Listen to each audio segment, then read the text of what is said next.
حدیث سے ہو ان اللہ بعثنی الیکم فقلتم کذبت یا رسول اللہ وقال ابو بکر صدقت یا رسول اللہ.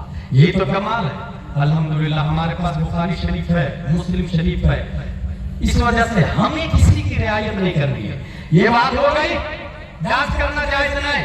دوسرا سوال سجدہ کی بات. ایک بار نہیں, دو بار نہیں, کیوں بھائی کچھ قدم دوستی ایسے کر رہا ہے جیسے سجدہ. مسئلہ یاد رکھے, قدم چومنا جائے, ماں کا قدم چومنا بھی جائے, باپ کا قدم چومنا بھی جائے, پیر صاحب کا قدم چومنا بھی جائے, مگر ماں اوریجنل ہو تب حرامی ماں کا قدم چومنا جائز نہیں.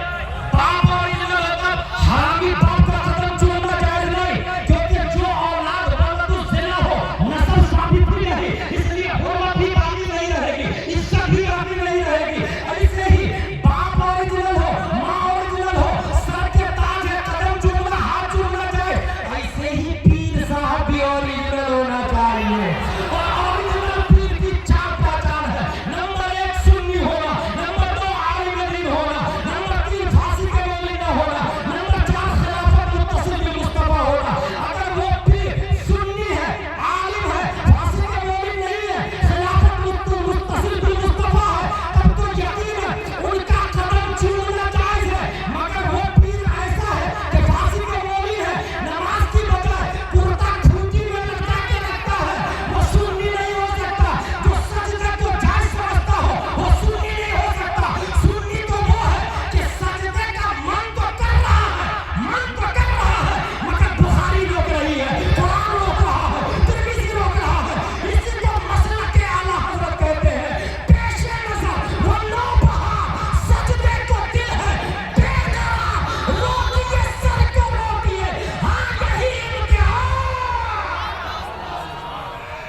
کربلا میں امام حسین کا کپڑا اتارا جس نے تھا وہ حسینی نہیں یزیدی تھا. کرتا کو لٹکا کے نماز کی بات کر رہے ہیں. امام حسین بھیگے کپڑے میں نماز پڑھے تھے, کرتا نہیں لٹکایا تھا. جنگ بدر میں نماز ہوئی, خیبر میں نماز ہوئی, کربلا میں نماز ہوئی. جب کربلا میں نماز ہوئی تو بتاؤ اوریجنل حسینی وہ ہے کہ ہم نماز ہم پڑھتے ہیں نا. الحمدللہ رب العالمین. ہم بھولی میں لٹکانے کی بات نہیں کرتے. اچھا ایک بھی جھارکھنڈ میں ایسا ملا وہ کہتا قرآن میں نماز کا ذکر ہی نہیں آیا. کمال ہے یار بھائی, نعوذ باللہ من ذالک. اقیموا الصلاۃ نہیں آیا قرآن شریف میں. ان الصلاۃ تنہی عن الفحشاء والمنکر نہیں آیا قرآن شریف میں. وَأَمُرْ أَهْلَكَ بِالصَّلَاةِ وَاصْطَبِرْ عَلَيْهَا نہیں آیا قرآن شریف میں. فَوَيْلٌ لِّلْمُصَلِّينَ الَّذِينَ هُمْ عَنْ صَلَاتِهِمْ سَاهُونَ نہیں آیا قرآن شریف میں. ہاں ایک جگہ سجدے کا انکار آیا, لیکن انکار کرنے والا ہم میں سے نہیں, ابلیس تھا. اور سجدہ نماز نہیں, نماز کا جز ہے. سجدہ نماز نہیں, نماز کا جز ہے. نماز کے کئی جز ہے, رکوع ایک جز ہے, سجدہ ایک جز ہے, قیام ایک جز ہے, تحیات ایک جز ہے. ثنا کا پڑھنے والا ایک الگ والا رکھتا ہے. یہ سب نماز کے پارٹ ہے. اب پوائنٹ کی بات سنیں, سجدہ نماز کا جز ہے. ابلیس نے جز سے انکار کیا, وہ اندر تھا باہر بھگا دیا گیا, جنتی تھا جہنمی ہو گیا, اوپر تھا نیچے بھگا دیا گیا, جز کے انکار سے بھگا دیا گیا. تو کل کا انکار کرتا ہے, تیرا کیا حال ہوگا کالیا.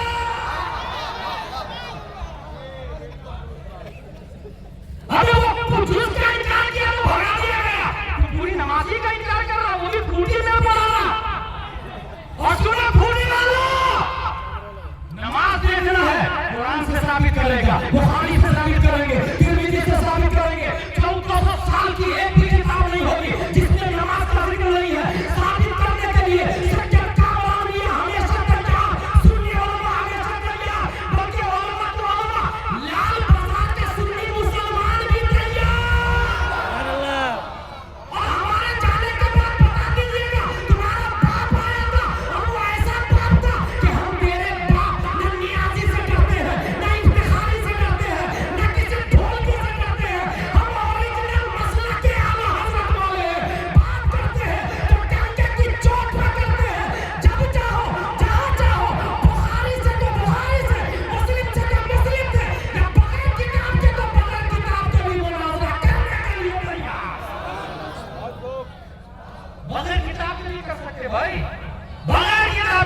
کمال ہے یار، ہم ہی خدا، ہم ہی بندے، ہم ہی خدا، ماشاءاللہ رب العالمین۔ انسان کی شکل میں خدا تم نے دیکھ لیا، ماشاءاللہ رب العالمین۔ یہ گڑبڑی وہیں سے آ رہی ہے حضرت، باپ سے آ رہی ہے گڑبڑی۔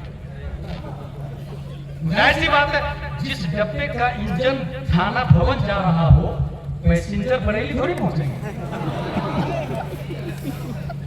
انجن ہی اگر گڑبڑ ہو تو ظاہر سی بات ہے ڈبے میں بیٹھنے والے بھی ادھر ہی جائیں گے نا۔ میں کہتا ہوں نماز وَرْكَعُوا مَعَ الرَّاكِعِينَ، نماز پڑھیں۔ اچھا یہ اور لالی پاپ دیں گے آپ، یہ طریقت والی نماز نہیں جانتے تم لوگ یار، یہ نیا بنا رہا ہے۔ اب اس کے بارے میں سنیں، یہ طریقہ کیا ہے؟ فتاوی رضویہ شریف اعلیٰ حضرت بتا کر کے گئے، فتاوی رضویہ شریف کے حوالے سے۔ اچھا یہ لوگ یہ بھی کہیں گے ہم فتاوی رضویہ کو نہیں مانتے، چل بھائی۔ پھر دوسرا یہ کہیں گے روم بند کر کے مریدوں کو بلائیں گے، سنو علماء سے میری بنتی نہیں ہے، اس لیے کچھ بھی بولے تو ماننا مت، کیونکہ میرے خلاف ہی بات کرتے ہیں۔ اب جو ہی مرید کے دماغ میں آیا ہمارے پیر صاحب کی عالموں سے نہیں بنتی ہے، تو پیر صاحب سوچ لیے کہ اب یہ حق بھی بولیں گے تو بنتی نہیں ہے نا، لیکن اس کو یہ نہیں پتا کہ کسی بھی چور کی پولیس سے نہیں بنتی ہے۔ کیا کے لیے بنے گے بھائی؟ وہ تو سیدھے جیل میں ڈالیں گے نا ہتھ کڑی بنا کے۔ عالم دیکھے گا تو کہے گا یہ لمبے لمبے بال عورتوں کی طرح، یہ چوٹی باندھنا، یہ کنگے باندھنا، یہ 10 انگوٹھیاں، یہ پاؤں میں پائل عورتوں کو بیٹھا کے گھنٹوں تعویذ لکھنا اور دھیرے سے چھٹکنی لگا لینا اور پھر کہنا کہ ہم طریقت والے ہیں۔ علماء بتائیں گے حقیقت کیا ہے۔ فتاوی رضویہ شریف میں اعلیٰ حضرت لکھتے ہیں نبی، قول نبی کو شریعت کہا جاتا ہے، فعل نبی کو طریقت کہا جاتا ہے، علم نبی کو معرفت کہا جاتا ہے، حال نبی کو حقیقت کہا جاتا ہے۔ یہ چاروں ذات مصطفیٰ کا نام ہے، نبی سے ہٹ کے کچھ بھی نہیں ہے۔ اور نبی نے نماز پڑھی، یہ پھوٹی والی کہاں سے آیا؟ نبی نے اپنے سجدے سے منع کیا تو تیرا سجدے کا جواز کہاں سے آ گیا بھائی؟ اپنے سجدے سے نہ، اور یہی حال ابو میاں کا ہو گیا، اور یہی حال نیچے سے اوپر سے کتنے گروپ والے گئے۔ اسی لیے یاد رکھے گا حضور تاج الشریعہ نے ساؤتھ افریقہ میں طاہر القادری کو بھگایا، میدان مناظرہ سے بھاگ گیا۔ آج بھی پلمبر مرزا اور حسن اللہ یاری یہ ڈیجیٹل لائف میں خوب چلا رہے ہیں، فزیکل لائف میں پبلک ڈھونڈ رہی ہے، وہ بات کرنے کو تیار نہیں کیونکہ اس کو پتا ہے۔ اچھا فالوور ہونا، باتیں کرنا یہ حقانیت کی دلیل نہیں ہوتی، حقانیت وہ ہے جو قرآن و حدیث میں لکھا ہوا ہے۔ ساتھ میں کسی لفظ کا معنی نہیں سمجھ میں آئے تو اس کا کیا طریقہ ہوگا؟ جیسے ابو بکر پہلے نمبر پر ہے، یہ معنی نہیں سمجھ میں آ رہا، بخاری اور مسلم سے نہیں سمجھ میں آ رہا، تو اس کا طریقہ کیا ہے؟ کتاب میں جو لکھا ہے وہ نہیں سمجھ میں آئے تو لوگ ٹیچر سے پوچھتے ہیں نا، یہی طریقہ ہے نا۔ اللہ نے ہر صدی میں ٹیچر کو پیدا کیا ہے، نبی نے بتا دیا نہیں سمجھ میں آیا، پہلی صدی ہجری میں عمر بن عبدالعزیز نے بھی یہی کہا ہے، دوسری صدی ہجری کے مجدد امام محمد بن ادریس شافعی نے بھی یہی کہا، حضرت ابو بکر سب سے افضل و اعلیٰ ہے، تیسری صدی ہجری کے مجدد امام محمد بن ادریس شافعی، چوتھی صدی ہجری کے مجدد امام ابو الحسن اشعری، پانچویں صدی ہجری کے مجدد امام غزالی، چھٹویں صدی ہجری کے مجدد امام فخر الدین رازی، ساتویں صدی ہجری کے مجدد امام تقی الدین الدقیق، آٹھویں صدی ہجری کے مجدد امام زین الدین عراقی، نویں صدی ہجری کے مجدد علامہ جلال الدین سیوطی، 10ویں صدی ہجری کے مجدد ملا علی قاری، 12ویں صدی ہجری، 11ویں صدی ہجری کے مجدد مجدد الفسانی، 12ویں صدی ہجری کے مجدد شاہ عبدالعزیز وہابی دہلوی کا یہی کہنا کہ حضرت ابو بکر نبی کے بعد سب سے افضل ہے، 13ویں صدی ہجری کے مجدد محب رسول بغدادی کا یہی کہنا، اور 14ویں صدی ہجری کے مجدد امام احمد رضا خان فاضل بریلوی ارشاد فرماتے ہیں یعنی اس افضل الخلق بعد الرسل سادس مہینے ہجرت پہ لاکھوں سلام اور نظام دے دیا حضرت امام احمد رضا خان نے کہ لوگوں اگر کتاب نہیں سمجھ میں آئے تو کتاب کے پڑھنے والے علماء آئیں گے، اور الحمدللہ اس زمانے میں سب سے زیادہ بخاری پڑھنے والے حضور محدث کبیر، حضور محدث کبیر آج بھی زندہ ہے الحمدللہ رب العالمین۔ 50 سال سے زیادہ ہو گئے آج بھی بخاری پڑھا رہے ہیں۔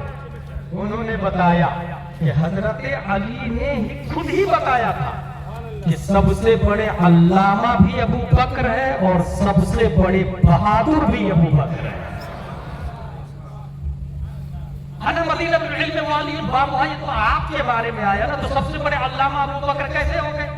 حضرت علی نے کہا نا, نبی تقریر کر رہے ہیں, صحابہ بیٹھے تھے. حضور صلی اللہ علیہ وسلم نے تقریر کے دوران کہا ان اللہ خیر عبدا بین الدنیا و بین ما عند اللہ فاختار ذلك العبد ما عند اللہ فبكى ابو بکر. اللہ نے ایک بندے کو دو آپشن دیا, دنیا و آخرت. اس بندے نے آخرت کو قبول کیا. یہ تقریر سن کے ابو بکر رونے لگے. کسی نے کہا حضرت رونے کی کیا ضرورت ہے, نبی نے تو عام بندے کے بارے میں بات کی ہے نا. حضرت ابو بکر فرماتے نا, نبی نے عام بندے کے بارے میں نہیں, اپنے بارے میں بات کی ہے, اور عنقریب نبی کا انتقال ہونے والا ہے. نبی کے جملے سے یہ سمجھ لینا کہ نبی کا انتقال ہونے والا ہے, اس کے لیے کتنا علم چاہیے, کتنی فقاہت چاہیے, کتنا کلوز فرینڈ ہوگا نبی کا کہ جملے سے اندازہ لگا لے کہ انتقال ہونے والا. تمام صحابہ میں کسی کے دماغ میں یہ بات نہیں آئی کہ اس جملے سے نبی خود مراد ہے, سوائے ابو بکر کے. اس کا مطلب سب سے بڑے مفتی کا نام حضرت ابو بکر صدیق رضی اللہ عنہ. سب سے بڑے مفتی کا نام حضرت ابو بکر صدیق. اور سب سے بڑے بہادر, خیبر کے قلعے کو تو آپ نے اکھاڑ کے پھینکا, پھر وہ کیسے بہادر ہو گئے؟ حضرت علی فرماتے نا, جنگ بدر میں ہم 313 تھے, ادھر 950 تھے. راؤنڈ فگر میں ایک کے مقابلے میں 3 کافر. 300 900 ایک کے مقابلے میں 3 کافر. نبی صلی اللہ علیہ وسلم کے لیے ایک جھوپڑ پٹی بنائی گئی. اعلان ہوا کہ نبی کا باڈی گارڈ کون رہے گا, نبی کا واچ مین کون رہے گا, نبی کا خادم کون رہے گا. یاد رکھیے گا, وہ جو 900 950 کافر تھے, ان کا ٹارگیٹ صحابہ نہیں تھے, ان کا ٹارگیٹ نبی ہے. نبی کو ختم کر دو, نہ رہے باس نہ بجے بانسری, معاذ اللہ رب العالمین. یہ کفاروں کا ٹارگیٹ تھا, ابو جہل اینڈ کمپنی کا. اب اعلان سنیں, کون ہے جو نبی کا واچ مین رہے گا, باڈی گارڈ رہے گا, خادم رہے گا؟ حضرت علی فرماتے ہیں ما دنا منا احد الا ابو بکر. ہمیں کوئی آگے نہیں بڑھا سوائے ابو بکر کے. ابو بکر کا نبی کے ساتھ میں رہنا یہ 3 کافر سے مقابلہ نہیں, 950 کافروں کے مقابلے میں آنا ہے. ہر صحابی کے مقابلے میں 3 کافر ہے, مگر ابو بکر کے مقابلے میں 950 کافروں کی تلوار بھی ہے, لیزر بھی ہے, پچھیاں بھی ہے. اس کا مطلب یہ ہے کہ 1,25,000 صحابوں میں سب سے زیادہ بہادر کوئی ہے تو وہ ابو بکر کا بیٹا حضرت ابو بکر صدیق. حضرت ابو بکر صدیق رضی اللہ تعالیٰ. ایک اور دلیل آتی ہے میرے دماغ میں, یہ بتائیے نبی کے جسم سے جو مٹی ٹچ ہے اس کا مسئلہ معلوم ہے آپ کو؟ سب سے اچھا پانی کون سا دنیا کا بتائیے آپ؟ زمزم. موسٹلی دماغ یہی بولے گا, آپ زمزم. اسلام بولتا رونگ رونگ رونگ. وہ پانی جو انگشت مصطفیٰ سے نکلا ہے, سبحان اللہ سبحان اللہ, کیونکہ آپ زمزم تلوے اسماعیل سے نکلا اور یہ انگشت مصطفیٰ سے نکلا. ٹھیک ہے, اس کا سب سے افضل والا جو مٹی نبی کے جسم سے ٹچ ہے وہ عرش اعظم سے بھی افضل ہے, جنت سے بھی افضل ہے. اب سنیں, نتیجہ دے رہا ہوں تمام مولائیوں رافضیوں کو, اور یہ ہارون العین, قارون العین, فارون العین, نارون العین کو بتا دیجیے گا کہ جو مٹی نبی کے جسم سے ٹچ ہے وہ عرش اعظم سے افضل, اور اسی مٹی کے بازو میں ابو بکر اسی مٹی کے بازو میں ابو بکر. اور قرآن شریف میں آیا منہا خلقناکم وفیہا نعیدکم. محققین نے کہا جو جہاں کی مٹی سے پیدا ہوتا وہی دفن ہوتا. اس سے بھی بات سمجھ میں آ گئی, نبی جس مٹی سے پیدا ہوئے ہیں بازو والی مٹی سے ابو بکر پیدا ہوئے ہیں.